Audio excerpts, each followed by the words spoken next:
Bonjour, je m'appelle Nadia. Aujourd'hui, on va parler des acidocétoses diabétiques, vocabulaire à connaître pour les infirmiers, les aides-soignants ou poules. Pour introduire les vocabulaires, on va juste définir les diabètes. C'est une hyperglycémie à jeun supérieure à 7 mmol par litre de sang ou 1,26 g par litre ou par une glycémie supérieure à 11 mmol par litre ou 2 g par litre à n'importe quel moment de la journée.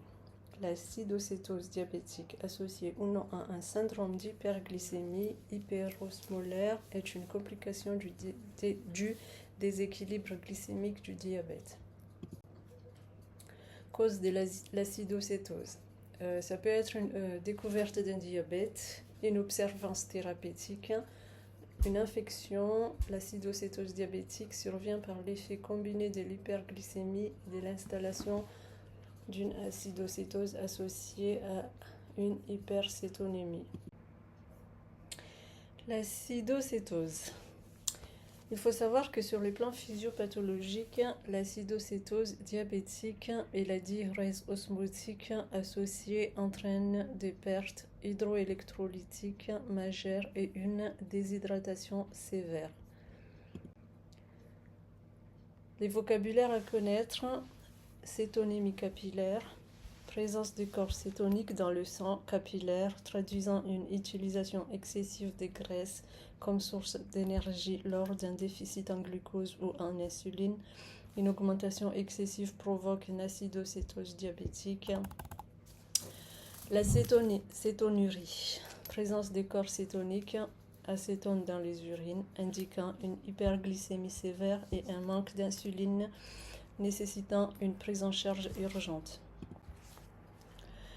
La glycémie capillaire, c'est une concentration de glucose dans le sang prélevée au niveau capillaire. C'est un indicateur immédiat de la glycémie sanguine utilisé pour surveiller les diabètes ou diagnostiquer une hyperglycémie ou une hypoglycémie. Hyperlactatémie.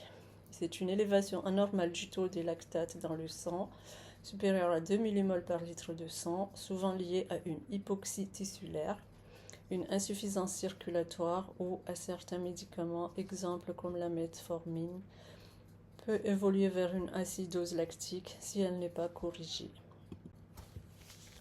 La natrémie, c'est une concentration de sodium dans le plasma sanguin, reflet de l'équilibre hydrique et électrolytique. La valeur normale est comprise entre 135 et 145 mmol par litre de sang.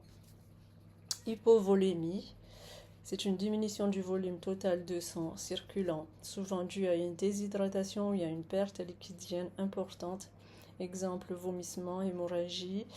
Elle entraîne une baisse de la perfusion tissulaire et peut provoquer un choc hypovolémique. La kaliémie, c'est une concentration de potassium dans le plasma sanguin, essentielle à la fonction musculaire et cardiaque. Les valeurs normales se situent entre 3,5 et 5 mmol par litre de sang. Hyperkaliémie. Excès de potassium dans le sang, supérieur à 5 mmol par litre de sang, peut être causé par une insuffisance rénale ou un déplacement extracellulaire du potassium. Acidose, déficit en insuline, elle présente un risque de troubles cardiaques graves. Hypokaliémie, diminution du taux de potassium sanguin inférieur à 3,5 mmol par litre de sang, souvent consécutive à des pertes digestives, à une diurèse osmotique, à un traitement insulinique, peut provoquer des troubles du rythme cardiaque. Hyperglycémie, c'est une élévation de la concentration de glucose dans le sang au-dessus des valeurs normales, supérieures à 1,26 g par litre, agent selon l'OMS, souvent observée dans le diabète sucré ou lors des situations de stress métabolique. Hypoglycémie, diminution du glucose plasmatique, inférieur à 0,70 g par litre de sang, pouvant résulter d'un excès d'insuline ou d'une carence alimentaire. Elle peut provoquer des symptômes neurovégétatifs, sueur, tremblements, confusion, pouvant aller jusqu'au coma. Surveillance infirmière, même les aides-soignants, aides-soignantes peuvent aussi surveiller les patients. Il faut du coup monitorer le patient, mettre le scope, c'est-à-dire mettre les électrocardiogrammes, prendre la saturation, la tension, la température, la fréquence respiratoire, la totale en fait. Surveillance de la diurèse, ça les aides-soignantes peuvent le faire aussi.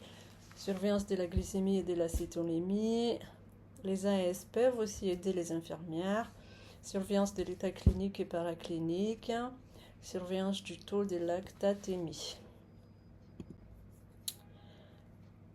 Sources bibliographiques, si ça vous intéresse. Merci pour votre écoute. Je vous dis à bientôt.